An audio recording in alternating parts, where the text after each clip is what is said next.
Today, I'm going to talk about why we can often have a tendency to settle in relationships.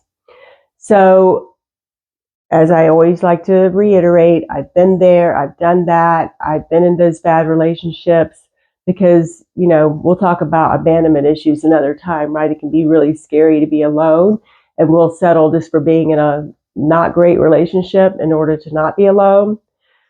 But the analogy I like to use is that, we talked last time about love and acceptance. We can't live without it. So if we arrived in adulthood, happy, well-adjusted, feeling good about ourselves, we wouldn't settle for a lousy relationship. We would know our worth. We would know what we deserve. We would wait for somebody who treated us right. But most of us arrive in adulthood like tattered soldiers, okay? We've been knocked around, we've been mistreated, we've been told we're not good enough or made to feel that way, and we're pretty insecure. And so if somebody gives us some attention or they say that they love us, even though they may not be treating us like they love us, we are so afraid to be alone and feel so not good enough that we just settle. We will settle for those crumbs instead of expecting the whole cake. So how does this happen? Well, there's a few unicorns, right, in the world that had a happy, wonderful childhood. God bless those people. I hope that they're just sending out that frequency of love and helping to heal the planet. But most of us didn't have a childhood where we escaped unscathed. Even if we had great parents, maybe we were bullied or made fun of.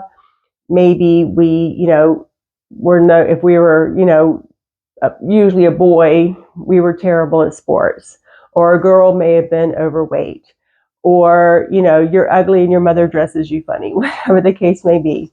It can come from anywhere.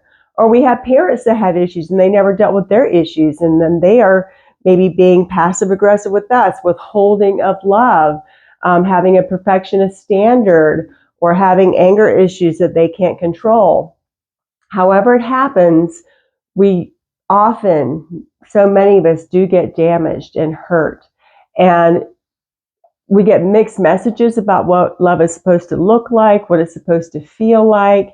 And if the person that's our primary caregiver they're the one that loves us, but then they also hurt us, those get kind of mixed together. And then we think that love looks like people who hurt us or who don't treat us very well. So if, like I said, we arrived at adulthood happy, well-adjusted, confident, in our power, we would not settle for these lousy relationships. Most of us wouldn't know what a healthy relationship looked like if it hit us over the head. We've never seen it modeled. We don't know what those people even are supposed to look like or be like. And so we just wind up settling for something that's less than great. And it's not until we start that journey, that work of, saying, I don't want to put up with this anymore. Maybe I don't feel worthy still. Maybe I don't know where to begin. But something inside of me tells me it's not supposed to be like this. I don't deserve to be treated badly. I do deserve more. And when you've suffered enough, as they say, then you'll change, or at least then you'll start doing the journey of seeking change and seeking that journey back to yourself, back to self-love.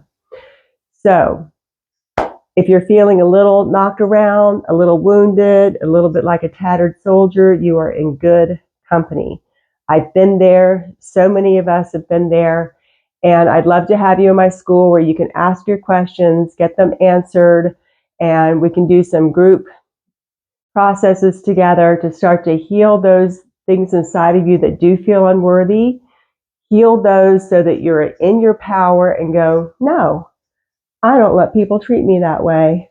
I stand for being treated well, being loved in a way that's healthy and good, and start that journey back to you because you deserve it. Hope to see you there.